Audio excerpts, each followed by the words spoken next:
একটা প্রশ্ন থাকতে পারে যে ওনারা কিভাবে আসলেন। এখন ঢাকা থেকে যে ডেলিগেশনটা বগুড়াতে গিয়েছিল, তারা তো মূলত আমাদের মানে মিলিটারি থেকে যে সমস্ত গাড়ি ঘোড়া দেওয়া হয়েছে তারা তো সেগুলোতে করেই তারা গিয়েছেন। এখন একটা ব্যাপার হচ্ছে যে ইউএসএ এবং ইউকে এই দুই দেশের একটা কমন প্র্যাকটিস হচ্ছে, তারা কখনো তারা নিজেদের গাড়ি ছাড়া অন্য কারো গাড়ি তারা ব্যবহার করে না। এটা এটা একটা ওদের অনেক দিনের একটা পুরোনো প্র্যাকটিস। ঢাকার ভিতরেও যখন তারা কোথাও মুভমেন্ট করবে তারা নিজেদের গাড়ি ব্যবহার করবে। ঢাকার বাইরে যদি কোথাও তাদেরকে কোনো প্রোগ্রাম থাকে, যেখানে ধরেন তারা বিমানে করে যাবে বা হেলিকপ্টারে করে যাবে, সেক্ষেত্রে তারা যেটা করে তাদের গাড়িটা তাদের আগেই ভেন্যুতে পাঠায় দেয়, এবং তারা সেখানে ল্যান্ড করে তাদের নিজেদের গাড়ি ব্যবহার করে, এবং করে আবার আসার সময় তারা ওই যদি হেলিকপ্টারে করে বা বিমানে করে যদি আসে তাহলে তো আসলো, তাদের গাড়ি তাদের মতো করে চলে আসে, অথবা তারা ওই গাড়িতে করে তারা ফেরত হচ্ছে।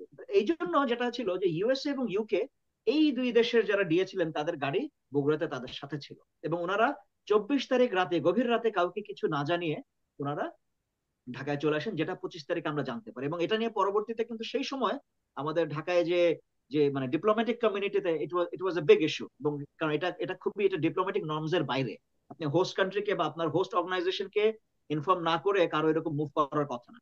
তো তখন এটা আসলে তখন আমরা বোঝা যাচ্ছে যে তখনই এটা একটা আমি ইন্ডিকেশন পেয়েছিলাম যে ডেফিনেটলি ইউএসএ এবং ইউকে তারা তাদের কাছে এরকম ইন্টেলিজেন্স ইনফরমেশন চলে এসেছিল যে সকালবেলা 25 তারিখ সকালে কিছু একটা ঘটতে যাচ্ছে, এবং তারা তাদের নিজেদের নিরাপত্তার কথা চিন্তা করে কাউকে কিছু না জানিয়ে তারা চলে আসেন।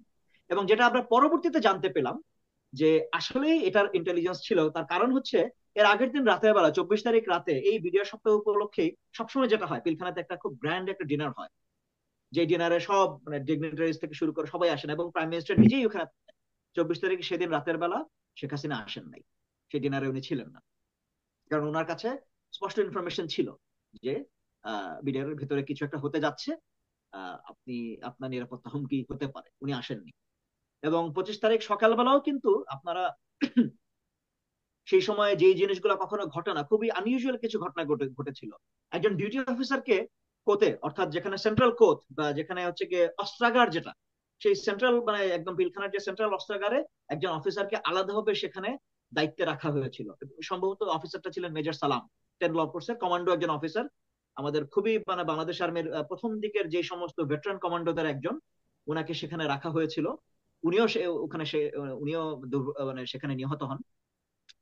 তো এখন আমরা যেটা বুঝতে পারছি যে এই ইন্টেলিজেন্স ইনফরমেশন সরকারের প্রত্যেকটা লেভেলেই ছিল, এবং সবাই জানতেন কিছু একটা হতে যাচ্ছে, কিন্তু সেটাকে থামানোর জন্য কোনো ব্যবস্থা নেওয়া হয় নাই।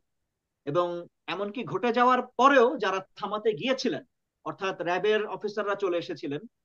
চিফ ঢাকাতে যখন ক্যান্টনমেন্টের খবরটা গেল, ক্যান্টনমেন্টের 46 ব্রিগেড সাথে সাথে মোবিলাইজ হয়ে গেল, এবং 46 ব্রিগেডের প্রথম টিমটা যার নেতৃত্বে ছিলেন মেজর সুমন, উনারা সম্ভবত সকাল 10:30 থেকে 11:30 এরকম একটা টাইমের ভিতরে তারাও একদম জিগাতলার গেটের 4 নম্বর যে গেট, জিগাতলার গেটের কাছে তারা চলে এসেছিলেন। এবং তারা গেটের ওই পাশ দিয়ে ওয়াল টপকে তারা কিন্তু অনেক ভেতরের অনেক কিছু তারা অবজার্ভ করছিলেন, এবং দে ওয়ার প্রিপেয়ার্ড। কিন্তু তাদেরকে সেখান থেকে ঢুকতে না দিয়ে তাদেরকে পিছিয়ে আসতে বলা হয়। এবং বাই দিস টাইম আমি যতদূর জানি যে সোহেল স্যাররা ওনারা যেহেতু এমআইএসটিতে ছিলেন, এমআইএসটির সমস্ত অফিসাররা খবর পেয়ে অনেকেই তখন বের হয়ে আসেন, নিজ দায়িত্বে নিজেদের পার্সোনাল ট্রান্সপোর্ট যার গাড়ি আছে তার গাড়ি বা মোটরসাইকেল থাকলে যে যেভাবে পারছে চলে আসছে। তখন আবাহনী